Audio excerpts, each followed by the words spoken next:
ये है सऊदी अरब का लाइन प्रोजेक्ट जिसको नियोम फ्यूचर सिटी भी कहा जाता है। इतना बड़ा मेगा प्रोजेक्ट आने वाले सालों में दुनिया पहली बार देखेगी। ना सिर्फ बड़ा बल्कि नियोम दुनिया का सबसे महंगा कंस्ट्रक्शन प्रोजेक्ट भी है। 500 बिलियन डॉलर की लागत से तैयार किए जाने वाले इस प्रोजेक्ट में दो 500 मीटर ऊंचे स्काई स्क्रैपर्स एक दूसरे के पैरेलल बनाए जा रहे हैं, जो कि हैरत अंगेज तौर पे सऊदी के रेगिस्तान में 170 किलोमीटर तक फैले होंगे।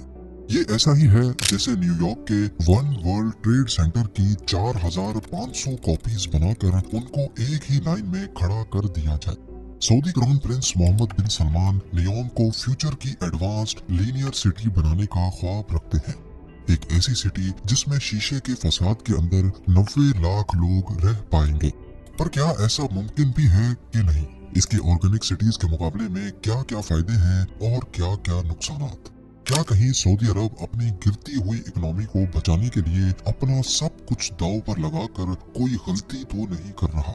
और अगर किसी वजह से ये नियोम प्रोजेक्ट फेल हो गया तो फिर सऊदी के पास पीछे क्या बचेगा? नाज़रीन, नियोम सऊदी अरब के ऐसे प्रोजेक्ट का नाम है जो अपनी नौयत का सबसे यूनिक शहर कहलाया जाएगा। ये सऊदी अरब के वेस्ट में गल्फ ऑफ अकाबा से शुरू होकर एक लाइन की सूरत में सऊदी अरब के ईस्ट में 170 किलोमीटर तक फैला होगा। 2021 में जब सऊदी क्राउन प्रिंस मोहम्मद बिन सलमान ने इसकी अनाउंसमेंट की थी, उस वक्त कहा जा रहा था कि शायद ये प्रोजेक्ट कभी स्टार्ट ही नहीं हो पाएगा। लेकिन अभी सैटेलाइट इमेज में देखा जाए तो एक्चुअली इस पर काम स्टार्ट हो चुका है।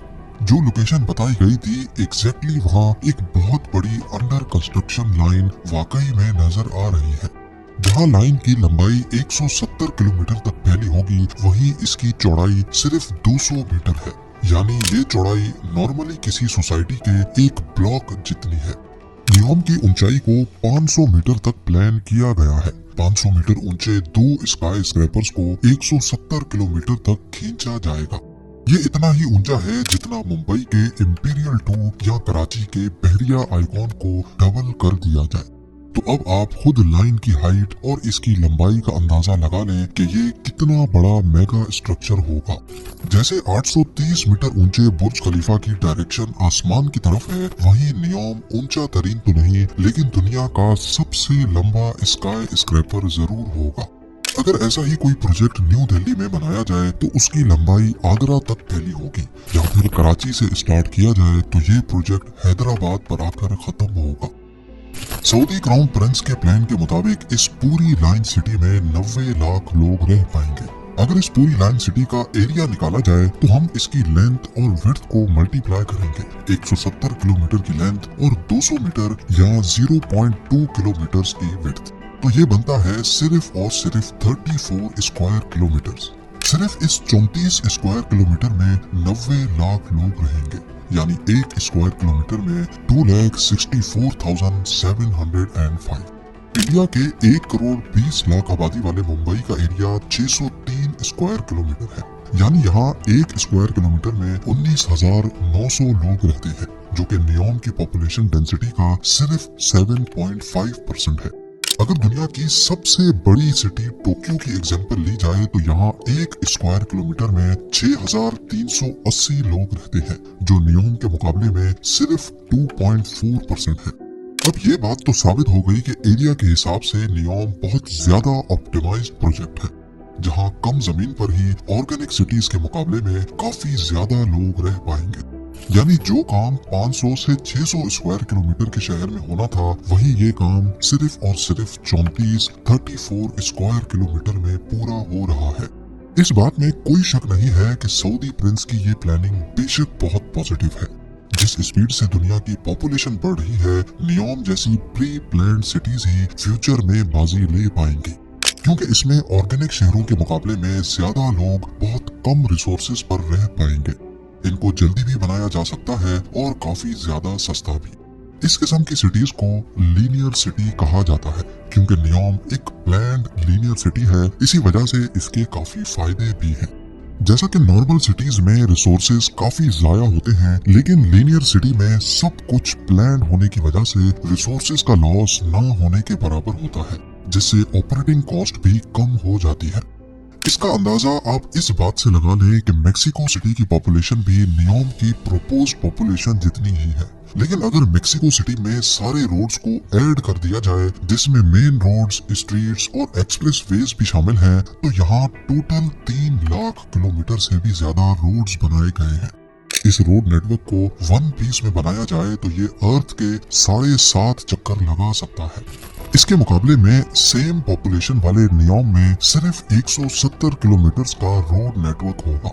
नियोम की इस लाइन सिटी में सबसे ऊपर पेडेस्ट्रियन लेयर रखी गई है, जहां कोई गाड़ियां नहीं चलेंगी। दूसरी लेयर को सर्विस लेयर का नाम दिया गया है, जिसमें गाड़ियां भी चलेंगी और शॉप्स भी इसी लेयर में होंगी। और तीसरी स्पाइन लेयर होगी, जिसमें fully artificial intelligent high speed train का नेटवर्क होगा।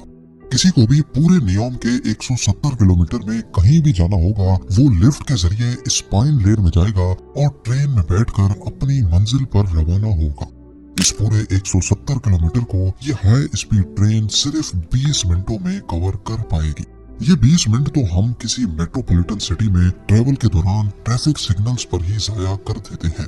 तो अब सवाल उठता है कि अगर लीनियर सिटीज के इतने ज्यादा फायदे हैं, तो फिर नियोम जैसे दूसरे प्रोजेक्ट्स दुनिया में कहीं और क्यों नहीं बनाए जा रहे। हकीकत ये है कि लीनियर सिटी का ये आइडिया काफी पुराना है और इसको इम्प्लीमेंट भी किया गया था, पर ये ऐसे काम नहीं करता जैसे सोचा जा रहा है। 19th सेंचुरी में मैड्रिड की एक डिस्ट्रिक्ट में प्लान्ड लाइन सिटी बनाई गई थी। इसको सिउडेड लाइनियल का नाम दिया गया था। इसकी विड्थ 400 मीटर थी, नियोम से डबल, और इसको 50 किलोमीटर लंबा प्लान किया गया था। लेकिन कंस्ट्रक्ट सिर्फ 5 किलोमीटर ही किए गए थे। आइडिया ये था कि वक्त के साथ साथ इसमें इजाफी सेक्टर ऐड करके इसको मजीद लंबा कर दिया जाएगा।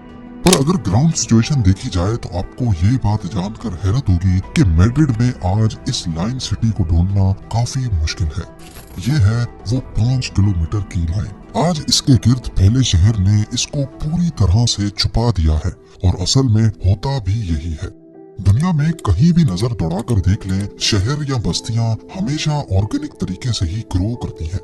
लोग अपनी रिक्वायरमेंट्स के हिसाब से किसी जगह पर आकर बसते हैं और फिर शहर उस पॉइंट के गिर्द फैलना शुरू करता है।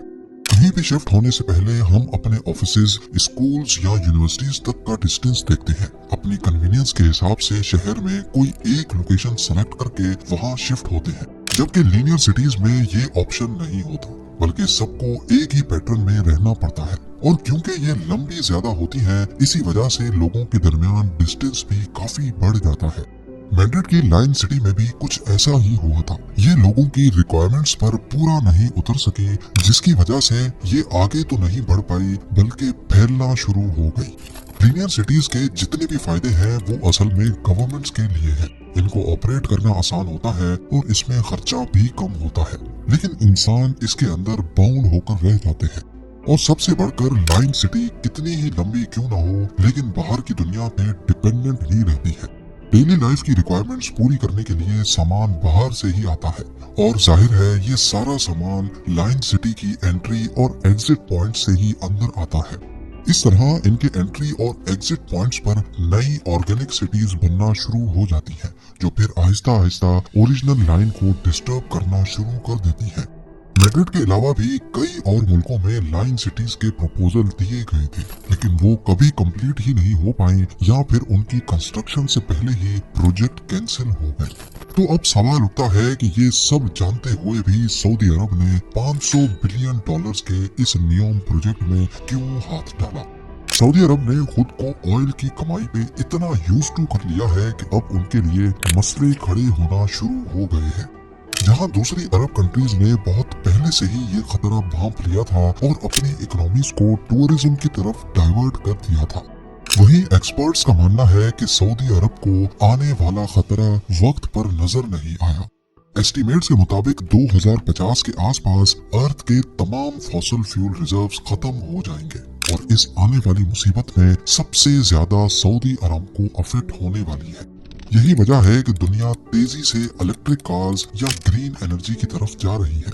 सऊदी अरब, जिसकी 95% इकोनॉमी जल ही ऑयल की वजह से रही है, अब उनकी ये डिपेंडेंसी गले का हार बन चुकी है।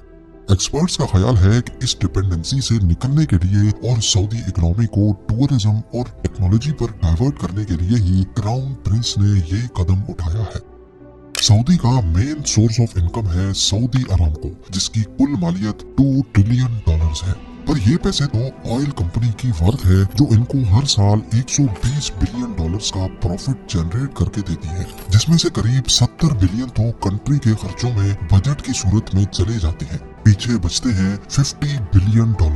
यानी अगले 10 सालों तक अगर यही प्रॉफिट बरकरार रहा तब जाकर सऊदी नियोम के $500 बिलियन का खर्चा बर्दाश्त कर पाएगा।